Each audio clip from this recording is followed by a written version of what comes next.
4 to 5 hours इसमें charging time रहता है। 50 एम्पेयर का चार्जर रहता है। ये metro cities, urban, rural, tier 2 तब सभी सिटीज़ के अंदर इसका डिमांड रहता है। तो अगर हम कंपेयर करते हैं आइस इंजन से, तो आइस इंजन को, डीजल इंजन को चलाने के लिए 200 किलोमीटर अगर चलना है तो 5 लीटर्स के आसपास जो है डीजल का कंजप्शन होगा, जो कि कॉस्ट अप्रोक्सीमेटली 500 रुपीज़ के आसपास करेगा। जैसा मार्केट का डिमांड था वैसे ही प्रोडक्ट हम लोगों ने रेडी किया है। देश में 3 व्हीलर का बहुत ही ज़्यादा तगड़ा मार्केट है। उसी में नए नए प्लेयर्स उभर कर आ रहे हैं और एक शानदार और बेहतरीन प्लेयर उभर कर आया है मेरे पीछे जो लिखा हुआ है खालसा ईवी। इस कंपनी के managing director mister Shivam Narang हमारे साथ हैं। हाल ही में 91 ट्रक्स की टीम मुजफ्फरनगर आई। इनका एक प्रोडक्ट कह सकते हो लॉन्च हुआ है, खालसा लूका। मैंने उसका एक फुल फॉर्मेट वीडियो बनाया है, आप देख ही चुके होंगे। मुझे तो बहुत अच्छा लगा। आइए जानते हैं लूका के बारे में मिस्टर शिवम नारंग से। तो welcome sir. Hi everyone, thank you Faiz, आपने यहाँ आए हैं और हमारे को टाइम दिया व्हीकल्स के बारे में जाना। आज हमने लॉन्च किया है लूका, जो कि 3+1 व्हीकल है और ये metro cities, urban, rural, tier 2 तब सभी सिटीज़ के अंदर इसका डिमांड रहता है। तो आज हमने वही व्हीकल लॉन्च किया है और जितना भी हमारे डीलर्स और कस्टमर्स हैं, हम लोग ने सबकी डिमांड को देखते हुए, मार्केट को सिनेरियो को समझते हुए हमने ये व्हीकल डेवलप किया है। खालसा लूका किस तरह अलग है बाकी ब्रांड से जब हम इसको कंपेयर करते हैं? देखिए, हमारे जो व्हीकल में जो बैटरी इम्प्लीमेंट किया है हमने, इसके अंदर 11.77 किलोवाट पर आवर का बैटरी हम लोगों ने यूज़ किया है, जो कि हेल्प करता है। एक रेंज एंजाइटी जो मार्केट में सबसे ज़्यादा प्रॉब्लम था वो रेंज का था, तो हमने उसी का सॉल्यूशन करते हुए इसमें जो बैटरी पैक है 11.7 किलोवाट को पर चार्ज करने पे वो 200 किलोमीटर रन करता है। तो सबसे मेजर पॉइंट तो यही है। एक रिक्शा चालक, एक ऑटो चालक के लिए जो डेली अर्निंग उन्होंने करना है, तो उनके लिए ये अर्निंग सोर्स जो है वो बहुत अच्छा है। 200 किलोमीटर चलेगा तो उनका पर किलोमीटर के हिसाब से उनको बहुत अच्छा एक इनकम होता है। चार्जिंग टाइम इसमें कितना लगता है? 4 to 5 आवर्स इसमें चार्जिंग टाइम रहता है। 50 एम्पेयर का चार्जर रहता है और 4 से 5 घंटे में कंप्लीट चार्ज हो जाता है और चार्ज होने के बाद ऑटो कट हो जाता है चार्ज। सर ज़रा खालसा ईवी पर अब आते हैं, उस पर ज़रा आप बताइए इसकी शुरुआत कब हुई, क्या विजन है कंपनी का और नाम खास तौर पे खालसा ही क्यों, क्या कारण है? देखिए, इसमें जर्नी जो हमने स्टार्ट किया था, एक्चुअली हम लोगों ने जब अपना स्टडीज़ कंप्लीट किया तो हम लोग डिस्कस किया कि कौन सी फ्यूचरिस्टिक इंडस्ट्रीज़ हैं इंडिया के अंदर जो आने वाले टाइम में जो इंडिया पे बहुत रिक्वायरमेंट है और राज करने वाली है। तो उसके अंदर एक इलेक्ट्रिक व्हीकल्स था। अब जैसे सोलर इंडस्ट्री भी है और इलेक्ट्रिक व्हीकल्स इंडस्ट्री है, तो हमने इलेक्ट्रिक व्हीकल को चूज़ किया और हमने स्टार्ट किया था ई रिक्शा से। और ई रिक्शा हम लोगों ने काफ़ी अच्छा, हम लोगों ने इसमें 1.5 से 2 लाख लोगों को हमने डायरेक्ट इंडायरेक्ट लोगों को हमने इसमें जॉब प्रोवाइड कराए हैं या उनको वर्क मिला है। और कंप्लीट हमारा इन हाउस इम्प्लीमेंटेशन है, कंप्लीट इन हाउस हमारा प्रोडक्शन है ई रिक्शा का। 4000 ई रिक्शाज़ का मंथली कैपेसिटी है और आप सभी देशवासियों का और डीलर्स का और जितना भी हमारे जो कस्टमर्स हैं उनका जो सहयोग से हम लोगों ने आज अपना एक 3 व्हीलर लॉन्च किया है। और खालसा का मीनिंग रहता है कि सबसे मेन ये खालसा जो पॉइंट है, ये हमारे दादाजी ने स्टार्ट किया था, हमारे ग्रैंडफादर ने स्टार्ट किया था और हम लोग 3rd जनरेशन रहे हैं इसमें अपने लॉन्च अपने ब्रांड नेम को कंटिन्यू करते हुए। उन्होंने स्टार्ट किया था ट्रैक्टर इंडस्ट्री से और हम लोगों ने ई रिक्शा में हम लोगों ने एंटर किया, फिर इलेक्ट्रिक व्हीकल्स को हम लोग प्रमोट करते हैं और इसका मीनिंग रहता है ट्रुथ, ऑनेस्टी, तो प्योरिटी। तो जैसा हमारा नाम है वैसा ही हमारा काम है, यही हमारा जो है मूल मंत्र है और यही हम लोग आगे अपने मार्केट में और अपने इंडिया को, अपने देश को और इंटरनेशनल हम सभी को यही प्रोवाइड कराएंगे। जैसा हमारा नाम है वैसा ही हमारा काम है।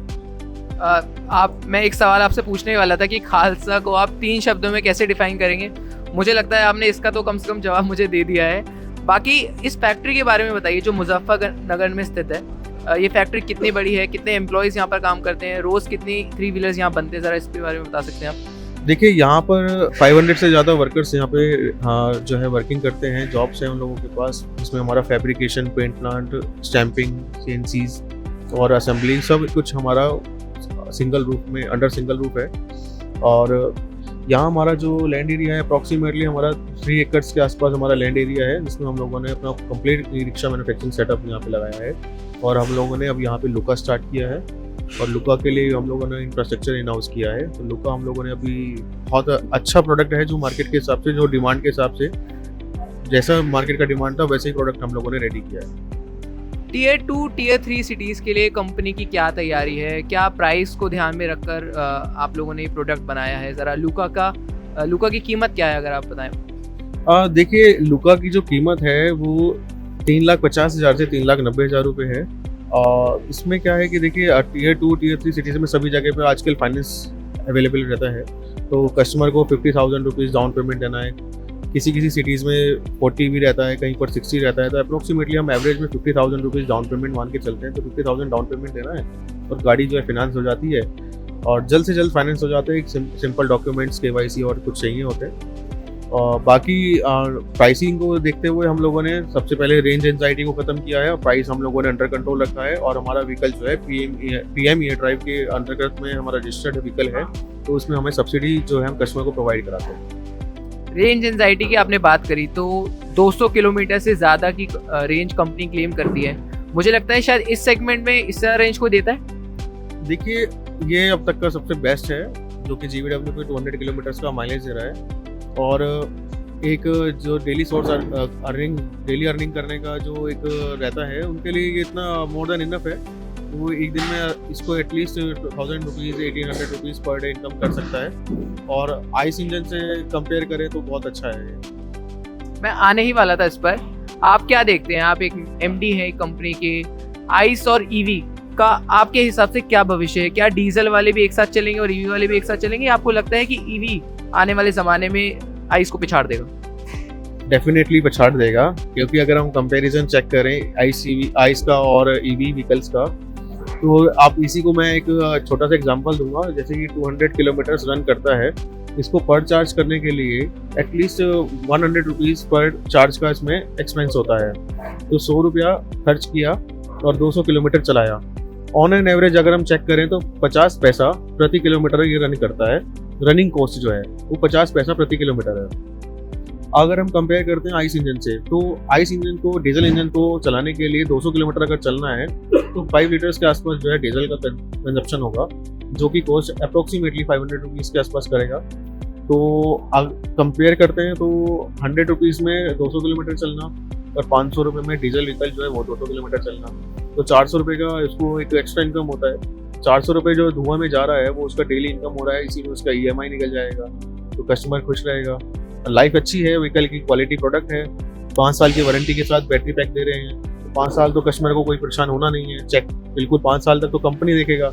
उसके बाद अगर आप अच्छे से प्रमोट कर रहे हो, अच्छे से चेक कर रहे हो, सर्विसिंग टाइम पे करा रहे हो, तो बैटरी का लाइफ 8 से 10 साल भी निकाला जा सकता है। अच्छा, आपने जैसे बता ही दिया है कि EV आइस से तो आगे निकल ही जाएगा, लेकिन अभी आपको क्या लगता है EV का सबसे बड़ा चैलेंज क्या है मार्केट में?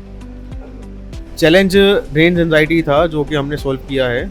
और इसके अलावा देखिए, चार्जिंग पॉइंट्स हैं, तो चार्जिंग पॉइंट्स बहुत जल्दी हमारे इंडिया में डेवलप होते जा रहे हैं, तो सभी जगह चार्जिंग पॉइंट्स है। बाकी हम लोग जो इसमें 3.3 किलोवाट का हम लोग चार्जर साथ में देते हैं, वो घर पे ही चार्ज हो जाता है, इजीली चार्ज होता है। उसके लिए कोई हाई वोल्टेज वायर या हाई वोल्टेज सिस्टम नहीं चाहिए, वो इजीली चार्ज हो जाता है। तो कोई भी जो रिक्शा चालक है या लुका चालक है, वो इसको घर पे ही चार्ज कर सकता है। और डेली कमाना 200 किलोमीटर चलाने के बाद वो थक ही जाएगा, उसके घर ही जाना है, तो रात को घर जाए, अपना खाना वाना खाए, चार्जिंग पे लगाए, सो जाए, सुबह उठे और चार्जर हटाए और गाड़ी स्टार्ट करे, फिर मार्केट में निकल जाए।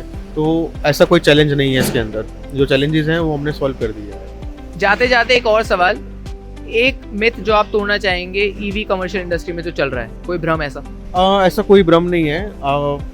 जो रेंज का था या चार्जिंग का था, वो सॉल्यूशंस मैंने आपको बताए हैं। और इंफ्रास्ट्रक्चर इंडिया के अंदर डेवलप होता जा रहा है, जो कि हाई वोल्टेज के लिए है, वो 3 व्हीलर के लिए नहीं है, वो हाई वोल्टेज के लिए है। इसमें जैसे हमारा 4 व्हीलर्स आते हैं, ट्रक्स या बसेज होती हैं, वो उनके लिए चार्जिंग स्ट्रक्चर बन रहा है, इंफ्रास्ट्रक्चर बन रहा है। वो सभी जगह पेट्रोल पंप्स पे IOCL, BPCL इस पर बहुत अच्छे से वर्किंग कर रहे हैं, बड़ी इंडस्ट्री सभी इस पर वर्किंग कर रही है। तो अब ऐसा कोई इसके अंदर भ्रम नहीं है। तो आप कोई भी अगर किसी को लगता है कि इसके अंदर कुछ ऐसा EV को चैलेंज है, तो कोई चैलेंज नहीं है। आप इसको ठीक से समझिए, स्टडी कीजिए, एनालिसिस करिए, आपको कोई चैलेंज नहीं दिखाई देगा।